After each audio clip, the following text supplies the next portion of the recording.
आदाब, नमस्कार। आप देख रहे हैं INN चैनल। मैं हूं शेख अहमद अली। प्राइम टाइम में आइए सबसे पहले नजर डालते हैं हेडलाइंस पर। 3 तलाक बिल 5 महीने में दूसरी बार लोकसभा में पास। बच्चों के जिनसी हरासानी मामलों की सुनवाई के लिए हर जिले में कायम हो खुसूसी अदालत, सुप्रीम कोर्ट के अहकाम। हज हाउस में आज़मीन हज की आमद का सिलसिला शुरू, जुमे को रवाना होगा पहला काफिला। ऑपोजिशन के चलो सेक्रेटेरिएट को पुलिस ने बनाया नाकाम, कोदंडराम समेत कई कायदीन गिरफ्तार। उर्दू यूनिवर्सिटी मुल्क की 20 सरे-फेहरिस्त जामियात में शामिल। अब खबरें तफसील से। लोकसभा में आज 3 तलाक बिल बहस के बाद पास हो गया। इसके हक में 303 और मुखालिफत में 82 वोट पड़े। ये दूसरी बार है जब यह बिल लोकसभा में पास किया गया। इससे पहले फरवरी में भी बिल को मंजूरी मिल गई थी, लेकिन राज्यसभा ने इसे मंजूरी नहीं दी थी। इसके बाद नई हुकूमत को रूल्स के तहत बिल को दोबारा लोकसभा में पास कराना पड़ा। वोटिंग के दौरान ही कांग्रेस, तृणमूल कांग्रेस और जेडीयू ने ऐवान से वॉकआउट कर दिया। बहस के दौरान वजीर कानून रविशंकर प्रसाद ने कहा कि यह बिल धर्म या मजहब से नहीं, ये खवातीन की इज्जत नफ्स से जुड़ा है। सुप्रीम कोर्ट कह चुका है कि 3 तलाक से मुतासिर मुस्लिम खवातीन को इंसाफ मिलना चाहिए। चीफ जस्टिस ऑफ इंडिया ने 3 तलाक को अनकॉन्स्टिट्यूशनल बताते हुए कानून बनाने के लिए कहा था। कोर्ट के फैसले के बाद भी मुल्क में 3 तलाक के 345 मामले सामने आए। दूसरी तरफ कांग्रेस ने यूपीए के सभी इत्तेहादी पार्टियों के साथ इस बिल की मुखालिफत की। MIM के सदर और हैदराबाद MP असदुद्दीन अवैसी ने बिल को मुखालिफ खवातीन बताया। 70 साल संविधान के हो गए सर, और आज भारत के संविधान का बार बार उधर से कोई बात आती है तो संविधान की दुहाई देते हैं और सुप्रीम कोर्ट के फैसले की बात कही जाती है। सुप्रीम कोर्ट का फैसला क्या मैंने पढ़ दिया सर। भारत के संविधान का जो कोर फिलॉसफी है, जो मैं तीसरी बात कह रहा हूं सर, उसमें जेंडर जस्टिस, महिलाओं के साथ न्याय भारतीय संविधान का मूल दर्शन है। एक ये समझने की जरूरत है। और सर, वो चाहे किसी समाज के आते हो, उनका धर्म ईमान कुछ भी हो, हिंदुस्तान की बेटी हिंदुस्तान की बेटी है और भारत का संविधान सभी बेटियों को एक समान देखता है। और सर, आज मैं अपने प्रधानमंत्री का अभिनंदन करना चाहूंगा सर। जेंडर जस्टिस हमारी सरकार का एक बहुत ही महत्वपूर्ण मुद्दा है सर। सर, मैं कुछ गिनाता हूं। बेटी बचाओ बेटी पढ़ाओ, ये कार्यक्रम शुरू किया हम लोगों ने। हमारा पोस्टल विभाग सुकन्या समृद्धि योजना करता है सर। लगभग 1,26 लाख बेटियों ने जमा किया है 28,000 करोड़ रुपए। बताइए, उनके सुविधा की चिंता की गई। ये उजाला योजना, उज्ज्वला योजना महिलाओं के लिए। मैं डिजिटल इंडिया काम देखता हूं, हमारे कॉमन सर्विस सेंटर सर 73,000 महिलाएं चलाती हैं और उनका एम्पावरमेंट देखकर खुशी होती है सर। इसी सदन ने सर रेप में जो नाबालिग के साथ रेप करता है उसको फांसी की सजा दी है, इसी सदन ने। अभी 2 दिन पहले पॉस्को कानून पारित हुआ सर। आप परसों देखा होगा, आपने देखा होगा, इसी सरकार ने भारत की बेटियों को एयरफोर्स का फाइटर प्लेन उड़ाने की अनुमति दी। ये आपने देखा सर। आज चंद्रयान हो या मंगलयान हो, हमारी महिला वैज्ञानिक उसको लीड कर रही हैं। और आज से जब मैं इस सदन में हूं तो सबसे संतोष इस बात का है सर, इस सदन में पहली बार हमारी 78 बहनें इस लोकसभा का मेंबर बनकर के आई। कन्विक्शन रेट 9% है। इस तरह के हिसास केसेस में आप सजा नहीं दे सक रहे और आप इंसाफ करने निकले। अच्छा, मुबारक हो आपको, आप शायद करेंगे। क्रिमिनल जूरिस्प्रूडेंस में 3 साल की सजा सर। 153A, 233 उसमें 3 साल, इसमें 3 साल को उससे मिला रहे सर। आपका 3 साल is against the basic criminal jurisprudence sir. अच्छा सर, आप आखिर में खत्म कर रहा हूं सर, आपका मकसद क्या है? मैं हुकूमत से सिफारिश आपके जरिए बोलते हैं, आप लोग कुछ बोलते नहीं, ठीक है, मैं आपको बोल रहा हूं। इस्लाम में निकाहनामा है। आप एक कंडीशन लगाइए कि कोई मुस्लिम मर्द अगर अपनी बीवी को ट्रिपल तलाक देता है तो जो मेहर का अमाउंट होता है उसका 500% देना पड़ेगा। Violation of a condition may lead to conviction and to prison also. इस्लाम में शादी जो है जन्म जन्म का साथ नहीं है सर, ये एक कॉन्ट्रैक्ट है। इस जिंदगी की हद तक है और हम उसमें खुश हैं। आप कह रहे हैं कि जन्म जन्म का साथ है। नहीं बाबा, एक ही जिंदगी काफी है। अच्छा सर, मैं ये क्यों कहता हूं, अब सर जो शादी कर रहे हैं, जिनके पास बीवी है, उनको मालूम, इसीलिए सब हंस रहे हैं। सबको मालूम क्या तकलीफ है। बाहर आकर तो सब जिंदाबाद ये सब कहेंगे, मगर घर में सब क्या होता है मालूम। अच्छा सर, आर्टिकल 26 का वायलेशन क्यों है? आर्टिकल 26 का वायलेशन क्यों है? आर्टिकल 26 में रिलीजियस डिनोमिनेशन को इख्तियार है अपने राइट को प्रोटेक्ट करने का। सर, मैं हिंदुस्तान में मुसलमान होमोजिनस नहीं है, हनफी हैं, शिया हैं, अहले हदीस हैं। अब आप मेरे को बताइए, मुख्तार नकवी साहब चले गए, उनसे पूछ लीजिए कि शियाओं में सेगा है, अहले हदीस मानते हैं, हनफी नहीं मानते। बार बार जो इस्लामिक ममालिक का एग्जाम्पल देते थे, आप पढ़ लिया करिए। अल्जीरिया में शाफाई है, केरला में शाफाई है, ईरान में शिया है। तो सर ये गलत तरीका है और हमको इस्लामिक ममालिक से मत मिलाइए, वरना रेडिकलिज्म बढ़ेगा। मत मिलाइए हमको इस्लामिक ममालिक से मतलब नहीं, हमको हिंदुस्तान से, भारत से मतलब है। अच्छा सर, मैं आपको बात बता रहा हूं सर, अब आप देखिए सर, ये सरकार की नीयत देखिए, साफ नीयत। मी टू जब मूवमेंट चला, ग्रुप ऑफ मिनिस्टर्स की रिपोर्ट कहां गई? आपने ग्रुप ऑफ मिनिस्टर्स को डिसबैंड कर दिया, आपने अपने एमपी के खिलाफ एक्शन नहीं लिया। ये आपकी महिलाओं से मोहब्बत, मुबारक हो आपको। अच्छा सर, 23 लाख हमारे भारत में हिंदू महिला हैं जो शादीशुदा है मगर अपने हस्बैंड के साथ नहीं है। कहां गई आपकी मोहब्बत भाई? सर खत्म कर रहा हूं सर, मैं कमजोर हूं सर, आप ही दो तो भगा दिए, अब आप भी। अच्छा सर मैं खत्म कर रहा हूं। मुजफ्फरनगर में एक भी मुस्लिम महिला पे जो रेप हुआ, एक भी केस में कन्विक्शन नहीं हुआ सर। मुबारक हो आपको, ये आपकी मोहब्बत है।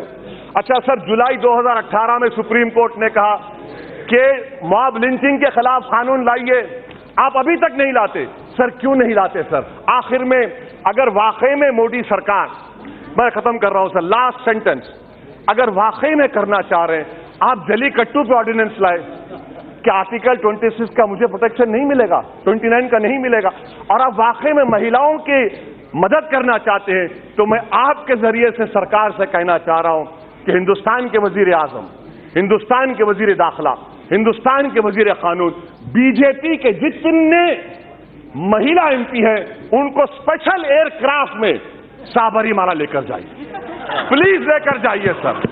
और मैं खत्म करने से पहले कह रहा हूं, यह कानून मुसलमानों को उनकी तहजीब, उनके तमद्दुन, उनके मजहब से दूर करने के लिए लाया गया है। सर हम जब तक भारत में रहेंगे, सुबह क़यामत तक रहेंगे, अपने दीन पर रहेंगे, कुरान और सुन्नत पर रहेंगे। कानून बनाने से सोशल ईवल का खात्मा नहीं होता, वरना औरतों पर जो जुल्म हो रहा है वो कानून से खत्म नहीं हुआ। और राजीव गांधी ने जो कानून बनाया, मैं आपको कह रहा हूं, उसको सुप्रीम कोर्ट ने अपहेल्ड किया। अपने इल्म में इजाफा करो और अपनी जहालत का सबूत मत दीजिए। यह कानून जुल्म करेगा मुस्लिम महिलाओं के खिलाफ, इसीलिए मैं इसकी खिलाफ वर्जी करता हूं। शुक्रिया। एनडीए में शामिल जेडीयू ने भी पहले ही लोकसभा में बिल को सपोर्ट नहीं करने की बात कही थी। इस नए ट्रिपल तलाक बिल में कुछ बदलाव लाए गए हैं। इसके मुताबिक मुलजिम को पुलिस जमानत नहीं दे सकेगी। मजिस्ट्रेट मुतासिर खातून की बात सुनने के बाद वाजिब वजहों की बुनियाद पर जमानत दे सकते हैं। उन्हें शोहर बीवी के बीच सुलह कराकर शादी बरकरार रखने का भी इख्तियार होगा। बिल के मुताबिक मुकदमे का फैसला होने तक बच्चा मां की कस्टडी में ही रहेगा। मुलजिम को उसका भी गुजारा देना होगा। सुप्रीम कोर्ट ने सभी जिलों में protection of children from sexual offences यानी पॉस्को एक्ट के तहत दर्ज किए गए मुकदमों के लिए मरकजी हुकूमत को खुसूसी अदालतें कायम करने का हुक्म दिया है। ये अदालतें उन जिलों में कायम की जाएंगी जहां पॉस्को के तहत 100 या इससे ज़्यादा मुकदमे ज़ेर दौरा हैं। Chief justice Ranjan Gogoi, justice Deepak Gupta और जस्टिस अनिरुद्ध बोस की बेंच ने मरकजी हुकूमत को हुक्म दिया है कि पॉस्को के तहत मुकदमों की सुनवाई के लिए इन अदालतों का क़याम 60 दिन के अंदर किया जाए। इन अदालतों में सिर्फ पॉस्को कानून के तहत दर्ज मामलों की ही सुनवाई होगी। बेंच ने कहा कि मरकज पॉस्को कानून से जुड़े मामलों को देखने के लिए प्रोसिक्यूटर्स और दीगर स्टाफ को ट्रेनिंग दे। सुप्रीम कोर्ट ने रियासतों के चीफ सेक्रेटरीज को यह यकीनी बनाने का हुक्म दिया है कि ऐसे सभी मामलों में वक्त पर फॉरेंसिक रिपोर्ट पेश की जाए। बेंच ने मरकज को इस हुक्म पर अमलावरी के बारे में 30 दिन के अंदर रिपोर्ट पेश करने और पॉस्को अदालतों के क़याम और प्रोसिक्यूटर्स के लिए मालिया फराहम करने को कहा। मुल्क में बच्चों के साथ हो रही जिनसी जराइम के वाक़यात में तेजी से इजाफे पर सुप्रीम कोर्ट ने सुमोटो ये मामले को पब्लिक इंटरेस्ट लिटिगेशन में तब्दील किया। कानपुर में छेड़छाड़ के एक मामले में जब लड़की थाने पहुंची तो ड्यूटी पर तैनात हेड कांस्टेबल ने मदद करने के बजाय उसी के कैरेक्टर पर ही सवाल उठा दिया। यह सवाल सिर्फ इसलिए उठाया क्योंकि वो लॉकेट और अंगूठी पहनी हुई थी। चाशुम्बे को ये वीडियो सोशल मीडिया पर वायरल हो गया। बताओ क्या हो गया? तो पानी भरने जा रहे थे तो लटका रहे थे। पानी भरा तो अमर तिवारी ने छेड़छाड़ करी थी तो मेरे भाई ने देख लिया तो उतने में मार पीट होने लगी। फिर उसके बाद अमर तिवारी ने अपने घर वालों को बुला लाया। फिर मेरे भाई से मरवाया। मेरे भाई को बहुत मारे ने और फिर जो उनके साथ में तुम्हारे भाई ने मारा है? मेरे भाई ने नहीं मारा है, वही लोग ने मारा है। अमर तिवारी घर वाले आ गए फिर उन्होंने भी मारा और फिर और जो अमर तिवारी के साथ में रहते गुंडे उनने भी कुछ लोगों ने मारा है। आशिक देख किसने लिया?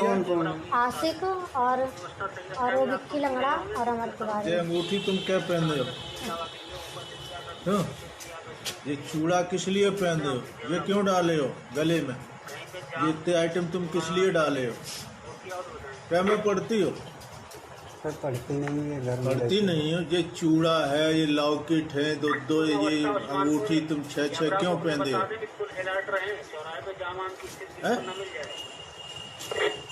मैं कुछ पूछा, कुछ लाभ है इनसे तुम्हें? फिर क्यों पहनते हो जी? इसी से दिखाई दे जाता है कि तुम क्या हो। सर लेकिन उनकी पुरानी हिस्ट्री देखी जाए तो उनकी भी तो तुम बताओ ये किस लिए? तुम लोग घर वाले हो, घर वाले हैं। तुम इनको देखते नहीं हो कि ये क्या करती है? अब यही हम भी तो काम करने जाते हैं साहब। लेकिन सर उनकी देखी जाए तो घर उनकी भी काम करके घर नहीं आती हो। जैसे घर में पहनो ओढ़ो अब तो सभी कोई पहनता। इस वीडियो पर रिएक्ट करते हुए आज कांग्रेस जनरल सेक्रेटरी प्रियंका गांधी वाड्रा ने यह वीडियो शेयर कर दावा किया कि उत्तर प्रदेश में खवातीन के खिलाफ जुल्म कम नहीं हो रहे हैं और कानून के रखवाले ही लोगों के साथ गलत बर्ताव कर रहे हैं। प्रियंका गांधी ने अपने ट्वीट में कहा कि खवातीन को इंसाफ दिलाने की पहली सीढ़ी है कि उनकी बात सुनी जाए। कर्नाटक में हुकूमत बनाने की खवायद तेज हो गई है। बीजेपी कायदीन जगदीश शेट्टार और अरविंद लिम्बावली समेत दीगर कायदीन अमित शाह और पार्टी के वर्किंग प्रेसिडेंट जेपी नड्डा से मिले। हुकूमत बनाने पर आखिरी फैसला बीजेपी पार्लियामेंट्री बोर्ड के इजलास में लिया जाएगा। इस बीच मुतवक्को वज़ीर आला BS येदियुरप्पा के लिए वजारत की तश्कील बड़ी चुनौती बन गया है। रिपोर्ट्स के मुताबिक 15 बागियों समेत 56 MLAs ऐसे हैं जिन्होंने 3 या इससे ज़्यादा इलेक्शन जीते हैं। इन सभी को उम्मीद है कि नई हुकूमत में उन्हें वजारत में जगह या फिर कोई बड़ा रोल मिलेगा। लेकिन कर्नाटक में वज़ीर आला समेत सिर्फ 34 मिनिस्टर्स ही बन सकते हैं। BS येदियुरप्पा चौथी बार कर्नाटक के वज़ीर आला बन सकते हैं। हालांकि पार्टी उनके नाम के ऐलान को लेकर कोई जल्दबाजी नहीं दिखा रही है। नाज़रीन, अब नजर डालते हैं कुछ मकामी खबरों पर। तेलंगाना प्रदेश कांग्रेस कमेटी के सदर व रुकने पार्लियामेंट नलगुंडा उत्तम कुमार रेड्डी ने पार्टी लीडर्स और कारकुनों पर जोर दिया है कि वो 27 जुलाई से 30 जुलाई तक रियासत के घर घर और हर महल्ले में कांग्रेस पार्टी का झंडा लहराने के प्रोग्राम को अंजाम दे। उन्होंने कहा कि पार्टी का हर कारकुन अपने घर पर कांग्रेस का झंडा लहराए और गाड़ी पर झंडा लगाए। इसके अलावा हर महल्ले में पार्टी परचम कुशाई की जाए। परचम लहराने के इस प्रोग्राम को कामयाब बनाने के लिए 26 जुलाई को रियासत के हर बल्दियात में कांग्रेस कारकुनों का इजलास मुनक्किद किया जाएगा। उत्तम कुमार रेड्डी ने आने वाले बल्दी इंतखाबात में कांग्रेस की कामयाबी के लिए सख्त जद्दोजहद करने पार्टी कारकुनों को मशवरा दिया है। उस्मानिया यूनिवर्सिटी के इंचार्ज वाइस चांसलर की हैसियत से सीनियर IAS ओहदेदार अरविंद कुमार ने आज सुबह यूनिवर्सिटी पहुंचकर अपने ओहदे का जायजा हासिल कर लिया। इस मौके पर यूनिवर्सिटी के registrar professor Gopal Reddy, vice chancellor के OSD professor Krishna Rao, PRO doctor Sujata और यूनिवर्सिटी के दीगर जिम्मेदारों ने इंचार्ज वाइस चांसलर का इस्तकबाल किया और उन्हें उनके चेंबर तक पहुंचाया। रियासती हुकूमत ने गुज़िश्ता 8 यूनिवर्सिटियों के वाइस चांसलर्स की मियाद खत्म होने के बाद सीनियर ओहदेदारों को इंचार्ज वाइस चांसलर के तौर पर मुकर्रर किया था। इसी तरह प्रिंसिपल सेक्रेटरी महकमे बल्दी नज़्म व नस्क अरविंद कुमार को उस्मानिया यूनिवर्सिटी की जिम्मेदारी सौंपी गई है। रियासत के आज़मीन हज की रवानगी का अमल जुमे से शुरू होगा। जुमे को पहले दिन 2 काफिले रवाना होंगे। पहला काफिला रात 8:25 और दूसरा काफिला रात 9:35 को हैदराबाद एयरपोर्ट से जिद्दा रवाना होगा। नामपल्ली में वाक़ हज हाउस पर आज़मीन हज की आमद का सिलसिला शुरू हो गया है। आदिलाबाद जिले के 85 आज़मीन हज हाउस पहुंच गए। हज हाउस में तैयारियों और सिक्योरिटी इंतजामात को police, GHMC, Transco, R&B, fire services और हॉर्टिकल्चर के अहदेदारों ने खतियत दी। 26, 27 और 28 जुलाई को रोजाना 2-4 काफिलों की रवानगी के पेश नज़र हज हाउस में जायद भीड़ रहेगी। लिहाजा आज़मीन हज को जिन्होंने अपना सफ़र ऑनलाइन कन्फर्म कर दिया है, उन्हें 12 घंटे कबल हज हाउस से रुजू होने की ख्वाहिश की गई है। इस सिलसिले में आज आज़मीन हज को SMS रवाना कर दिए गए हैं। 2-3 घंटे के वक्फे से फ्लाइट्स के नतीजे में हज कैंप से दफ्तरी उमूर की तकमील, लगेज की रवानगी और दीगर उमूर में दुश्वारियां हो सकती हैं। लिहाजा हज कमेटी के ओहदेदार, वॉलंटियर्स और तमाम महकमे जात को चौकसी की हिदायत दी गई है। हैदराबाद एम्बार्केशन पॉइंट से 26 जुलाई से 4 अगस्त तक 22 काफिलों के जरिए 8000 से ज़ायद आज़मीन जिद्दा परवास करेंगे। हज कैंप के साथ हज टर्मिनल शमशाबाद में इंतजामात को खतियत दे दी गई है। जारिया साल एयर इंडिया की खिदमात हासिल की जा रही हैं। तेलंगाना और आंध्र प्रदेश के अलावा कर्नाटका और महाराष्ट्र के बाज़ अजला के आज़मीन हज हैदराबाद से रवाना होंगे। सदर नशीन हज कमेटी मसीउल्लाह खान, सदर नशीन वक्फ board Mohammed Salim, executive officer हज committee B Shafiullah, chief executive officer वक्फ board Abdul Hameed, assistant executive officer हज कमेटी इरफान शरीफ के अलावा हज कमेटी के अरकान आज़मीन की सहूलतों का जायजा लिया। बरखी की बिला वक्फे सरबराही को यकीनी बनाने के लिए मोबाइल ट्रांसफार्मर नस्ब किया गया है। ट्रैफिक पुलिस से कहा गया है कि वो हज हाउस के बाहरी हिस्से में ट्रैफिक को बाकायदा बनाएं। गाड़ियों की पार्किंग का इंतजाम बाग़-ए-आमा में रहेगा। हज कैंप के दौरान हज हाउस के बाहर की सड़क ट्रैफिक के लिए बंद कर दी जाएगी। फायर सर्विसेज को किसी भी नागहानी सूरत हाल से निपटने के लिए चौकसी की हिदायत दी गई है। GHMC अंदरूनी और बैरूनी हिस्से में सेहत और सफाई के कामों पर तवज्जो देगी। 420 आज़मीन के काफिले के लिए 14 RTC बसें इस्तेमाल की जाएंगी, जबकि 340 के काफिले के लिए 10 RTC बसों से आज़मीन को एयरपोर्ट मुंतकिल किया जाएगा। सेक्रेटेरिएट को मुनहदिम करने और नई असेंबली की तामीर के फैसले के खिलाफ चलो सेक्रेटेरिएट एहतजाजी प्रोग्राम में हिस्सा लेने पहुंचे अपोजिशन जमातों के लीडर्स को पुलिस ने शहर के मुख्तलिफ मकामात और धरना चौक के पास गिरफ्तार कर लिया और उन्हें मुख्तलिफ पुलिस स्टेशन मुंतकिल कर दिया। गिरफ्तार होने वालों में कांग्रेस, तेलुगुदेशम, तेलंगाना जन समिति, CPI और दीगर अवामी तंजीमों के लीडर शामिल हैं, जिनमें प्रोफेसर कोदंडराम, एल रमना, चंद्रशेखर रेड्डी और दूसरे काबिल जिक्र हैं। G वेंकट स्वामी फाउंडेशन की तरफ से चलो सेक्रेटेरिएट प्रोग्राम मुनक्किद किया गया था, जिसमें अपोजिशन जमातों के लीडर्स और कारकुनों ने शिरकत की। एहतजाजी प्रोग्राम धरना चौक पर फाउंडेशन के सदर G विवेक की सदारत में मुनक्किद हुआ। धरना और चलो सेक्रेटेरिएट प्रोग्राम के पेश नज़र धरना चौक और उसके अतराफ के इलाके में पुलिस की भारी जमीयत को तैनात किया गया। इंदिरा पार्क के पास बैरिकेड्स और सड़क पर खारदार तार बिछाया गया ताकि एहतजाजियों को धरना चौक पर जमा होने से रोका जा सके। इस मौके पर खिताब करते हुए प्रोफेसर कोदंडराम ने चंद्रशेखर राव हुकूमत पर अवामी दौलत को ज़ाया करने का इल्ज़ाम आयद किया। उन्होंने कहा कि सेक्रेटेरिएट की नई इमारत की ज़रूरत नहीं है। तेलंगाना की तश्कील और TRS को इख्तियार नई इमारतों को तामीर करने के लिए नहीं दिया गया। उन्होंने कहा कि बेरोजगार नौजवानों को नज़रअंदाज करते हुए गलत फैसले करना हुकूमत को ज़ेब नहीं देता। कांग्रेस लीडर व साबिक रुकन पार्लियामेंट कोंडा विश्वेश्वर रेड्डी ने कहा कि अवाम की फलाह व बहबूद के लिए अवामी दौलत का इस्तेमाल करना चाहिए। चंद्रशेखर राव तेलंगाना की तारीख को मसख करने की कोशिश कर रहे हैं। फलाही स्कीमों के लिए हुकूमत रकम जारी नहीं कर रही है, नई इमारतों के लिए रकम कहाँ से जारी की जा रही है। उन्होंने TRS लीडर्स को मशवरा दिया कि वो भी नई सेक्रेटेरिएट की इमारत की मुखालिफत करते हुए एहतजाज करें।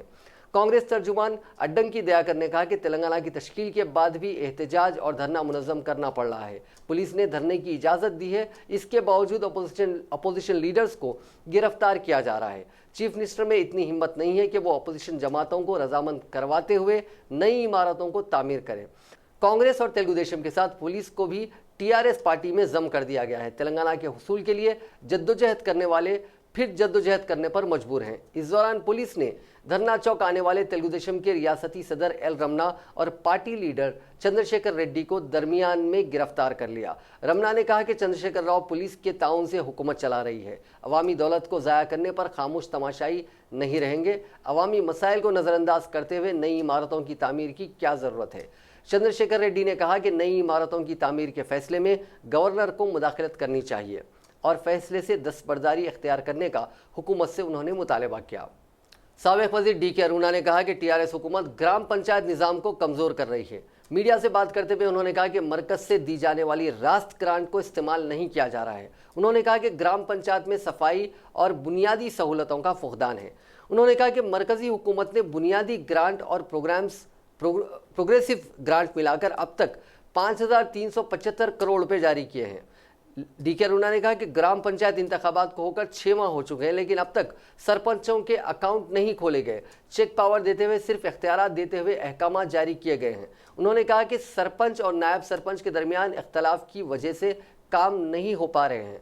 अरुणा ने कहा कि हरितारम प्रोग्राम पर हुकूमत सिर्फ हलचल करती है, इसके लिए जारी रकम का गलत इस्तेमाल किया जा रहा है। उन्होंने हुकूमत से मुतालबा किया कि हरितारम प्रोग्राम के तहत कितने पौधे बरकरार हैं, इस पर वाइट पेपर जारी किया जाए।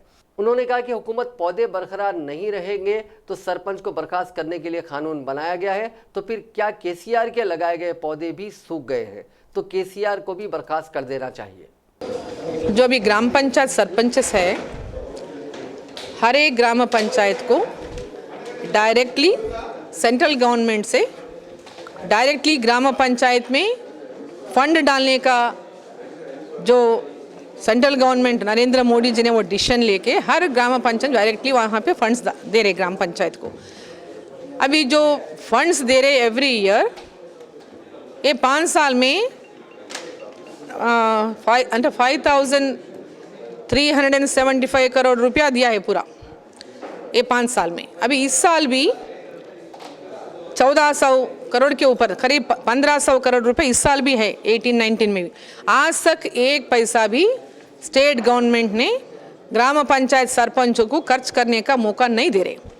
वो सरपंच के अकाउंट आज तक नहीं खोला, और सरपंच को और उप सरपंच को ये लोग चेक पावर दिए, तो आज तक दोनों का वो चेक पावर रहने से भी ना आगे जाके प्रॉब्लम होने वाला है, वो एक चीज़ अलग है। पर आज तक सरपंचों को पावर नहीं दिया गया, अकाउंट नहीं ओपन करे, अमाउंट भी नहीं दिया। आजकल एवरी ग्राम पंचायत में, एक एक ग्राम पंचायत में आज बहुत सारे प्रॉब्लम्स है। पीने का पानी का प्रॉब्लम है, उसमें लाइट नहीं है, सो है। हर एक गांव में ड्रेनेज सिस्टम का क्लीनिंग करने का प्रॉब्लम्स है। हर ग्राम पंचायती में डेली जो सर्विसेज लोगों के लिए वहाँ पे करना पड़ता, वो सर्विसेज जो कर रहे लेबर वहाँ पे वर्कर्स जो करे, उनको भी आज सैलरी देने का काबिल में भी नहीं रही है ग्राम पंचायत।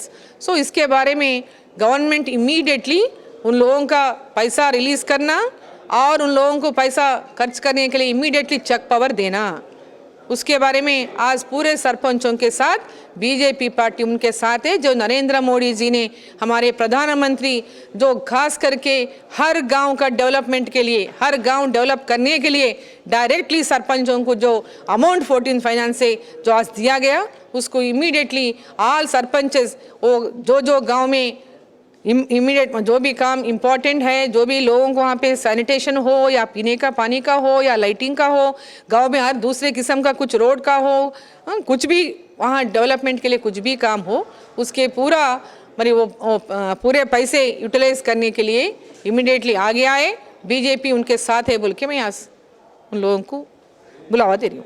साबिक मरकजी वजीर बंडारू दत्तात्रेय ने वजीर सेहत से नुमाइंदगी की है कि पुराने शहर के आयुर्वेदिक दवाखाने और कॉलेज को इरागड़ा मुंतकिल ना किया जाए। इस सिलसिले में दत्तात्रेय की क़यादत में बीजेपी के वफद ने वजीर सेहत से मुलाकात की। इसके बाद मीडिया से बात करते हुए कहा कि अवाम कई सालों से इस दवाखाने में इलाज करवा रहे हैं, इसको मुंतकिल किया गया तो अवाम को मुश्किलात का सामना करना पड़ेगा।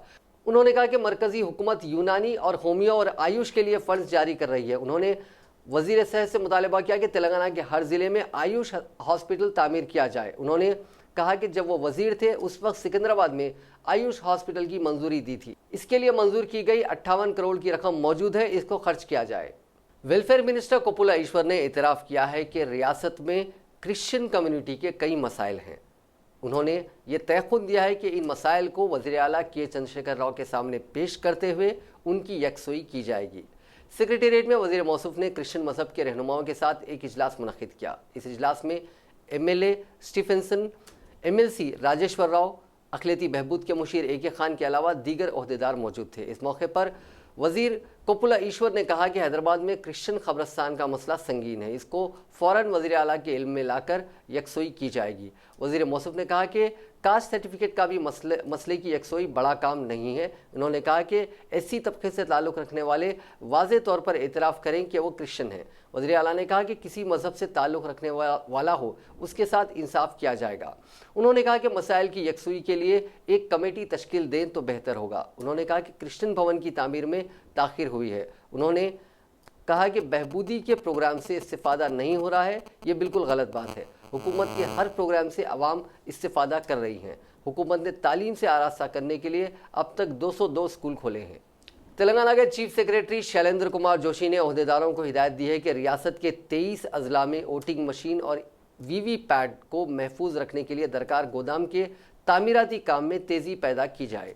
सेक्रेटेरिएट में आला सतही इजलास में एसके जोशी ने कहा कि इलेक्शन कमीशन के रहनुमायाना खतूत के मुताबिक ज़िले इंतज़ामिया की ज़रूरत को नज़र में रखते हुए कलेक्टर दफ्तर के अंदर ही गोदाम की तामीर को यकीनी बनाया जाए। इस काम को आइंदा साल मई के महीने तक मुकम्मल करें। इस काम के लिए roads and buildings department nodal agency की तरह काम करेगा। इन्होंने कहा कि इसके लिए दरकार अराजी मंजूर, तामीराती अखराजात और टेंडर तलब करने और दीगर उमूर पर रिपोर्ट तैयार करने की हिदायत दी। इस इजलास में इलेक्शन कमिश्नर के भरमरलाल, रियासती erectile officer Rajat Kumar, finance secretary Ramakrishna Rao के अलावा दीगर ऑफिशियल्स मौजूद थे।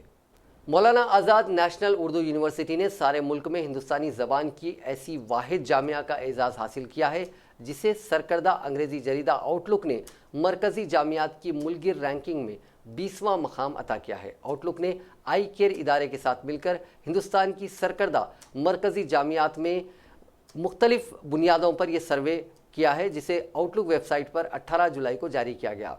Doctor Mohammad Aslam Parvez vice chancellor ने मुल्क की सरकर्दा जामियात की फहरिस्त में मौलाना आज़ाद उर्दू नेशनल यूनिवर्सिटी की शमूलियत को उर्दू और उर्दू ज़रिए तालीम के लिए फ़ाले नेक और एजाज़ से ताबीर किया। उन्होंने तुलबा, असातिज़ा और मानू बरादरी के तमाम अरकान को मुबारक देते हुए अपने एक बयान में कहा कि इस एजाज़ ने मानू के तईं हमारी जिम्मेदारी मज़ीद बढ़ा दी है। अब हमें पहले से ज़्यादा खुलूस, मेहनत और लगन से काम करना होगा। वाज़ेह है कि 1998 में पार्लियामेंट में कानून साजी के जरिए वजूद में आने वाली और मौलाना अबुल कलाम आज़ाद जैसी इल्मी और अमली शख्सियत से मंसूब कौमी उर्दू यूनिवर्सिटी ने अपनी उम्दा कारकर्दगी के जरिए जहां उर्दू ज़रिए तालीम की अफादियत और दीगर ज़राए तालीम से हमसरी साबित किए, वहीं इसने सरकारी व गैर सरकारी सतह पर मुख्तलिफ गोशों से सताइश भी हासिल की है। बतौर ख़ास आला तालीम की तनख़ीह के सरकारी इदारे national accreditation and assessment council ने इसे मुसलसिल 2 मरतबा ए ग्रेड अता किया है। यूनिवर्सिटी से फारिग तलबा ने बैनुल अक़वामी कंपनियों और सरकारी शोबों में रोज़गार हासिल करते हुए मौजूदा ज़माने में रोज़गार से उर्दू के ताल्लुक़ के बारे में पाए जाने वाली गलत फहमियों का भी अजाला किया है। मानू ने हालिया बरसों में निज़ामत, तर्जुमा व इशाअत के क़याम के ज़रिए उर्दू निसाबी और इल्मी किताबों की तैयारी का अहम और बुनियादी काम शुरू किया है। डॉक्टर मोहम्मद असलम परवेज़ ने बहैसियत वाइस चांसलर जायज़ा के फौरी बाद इस अहम काम की जानिब तवज्जो मबजूल करते हुए यूनिवर्सिटी के तरजीह का तयन कर दिया। इस तरह मानू ने चंद माह पेशतर तलबा को इम्तहान के नतीजे के ऐलान से कबल जवाबी ब्याज दिखाने की इनकलाबी रिवायत कायम करते हुए इम्तहानात में शफाफियत की सिमत एक अहम कदम उठाया है। हैदराबाद और सिकंदराबाद में आज कई मकामात पर बारिश के बाद मौसम खुशगवार हो गया। दोपहर के बाद आसमान पर बादल छा गए। पुराने शहर के अलावा सिकंदराबाद के कई इलाकों से बारिश की इतला मिली है। रियासत के बाज़ अजला में भी बारिश हुई है। बारिश की वजह से लोगों को गर्मी से राहत मिली। अचानक बारिश से गाड़ी सवारों को मुश्किलात का सामना भी करना पड़ा। वाज़ेह है कि मौसम बरसात के आगाज़ के बाद से ताहाल रियासत में नाकाफ़ी बारिश रिकॉर्ड की गई है। इंडियन क्रिकेट टीम के साबिक कप्तान महेंद्र सिंह धोनी वेस्टइंडीज़ दौरे पर टीम के साथ नहीं जा रहे हैं। उन्होंने 2 महीने की छुट्टी ली है। इस दौरान वो फौज में अपनी खिदमत देंगे। धोनी पैराशूट रेजिमेंट की 106 पैरा टेरिटोरियल आर्मी बटालियन का हिस्सा हैं। वो 31 जुलाई से 15 अगस्त तक यूनिट के साथ कश्मीर में ट्रेनिंग करेंगे। ये यूनिट विक्टर फोर्स का हिस्सा है। धोनी यहाँ पेट्रोलिंग, गार्ड और पोस्ट की ड्यूटी संभालेंगे। इस दौरान वो जवानों के साथ ही रहेंगे। धोनी को इंडियन टेरिटोरियल आर्मी ने 2011 में लेफ्टिनेंट कर्नल की मानिंद रैंक दी थी। धोनी ने बीसीसीआई को कहा था कि वो टीम इंडिया के वेस्टइंडीज दौरे के लिए मौजूद नहीं रहेंगे। माना जा रहा था कि वर्ल्ड कप 2019 के बाद धोनी क्रिकेट को अलविदा कह देंगे और उनके संन्यास को लेकर पिछले काफ़ी वक्त से अटकलें चल रही थी।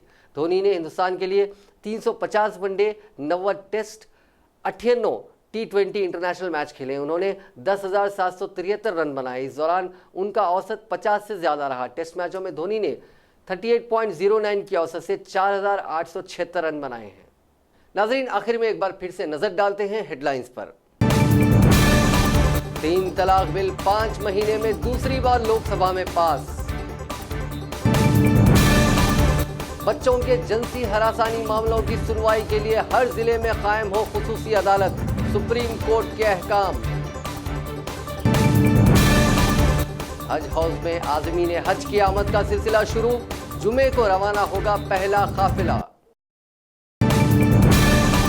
ऑपोजिशन के चलो सेक्रेटेरिएट को पुलिस ने बनाया नाकाम। कोदंडराम समेत कई कायदीन गिरफ्तार।